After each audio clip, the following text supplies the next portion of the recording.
સાબરકાંઠાના Himmatnagar urban development authority ઉડાને લઈને 11 ગામના ગ્રામજનો અને ભારતીય જનતા પાર્ટીના આગેવાનો આ સૌ અગ્રણીઓ દ્વારા છેલ્લા અનેક દિવસોથી રાજ્ય સરકારના વિભાગો અને સરકાર જોડે અલગ અલગ વિષયોને લઈને એમના ખાસ કરીને જે વિષયો હતા તે મૂકવામાં આવ્યા હતા.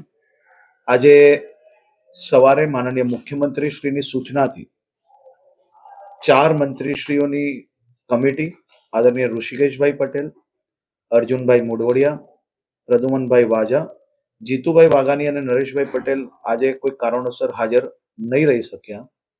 આ તમામ મંત્રીશ્રીઓ સાથે મળીને અમારા સાબરકાંઠા જિલ્લા ભારતીય જનતા પાર્ટીના આગેવાનો, ચૂંટાયેલા પ્રતિનિધિઓ અને આ 11 ગામના આગેવાનો સાથે એક બેઠક રાખવાનો નિર્ણય લેવામાં આવ્યો હતો. આદરણીય મુખ્યમંત્રી શ્રી દ્વારા ખાસ સૂચના આપવામાં આવી હતી કે સૌ ગ્રામજનો અને આગેવાનોના મનની જે વાત છે અને ખાસ કરીને કોઈ બી પ્રકારે તેમને તકલીફ ના પડે તે પ્રકારનો નિર્ણય તાત્કાલિક ધોરણે બેઠક કરીને લેવામાં આવે.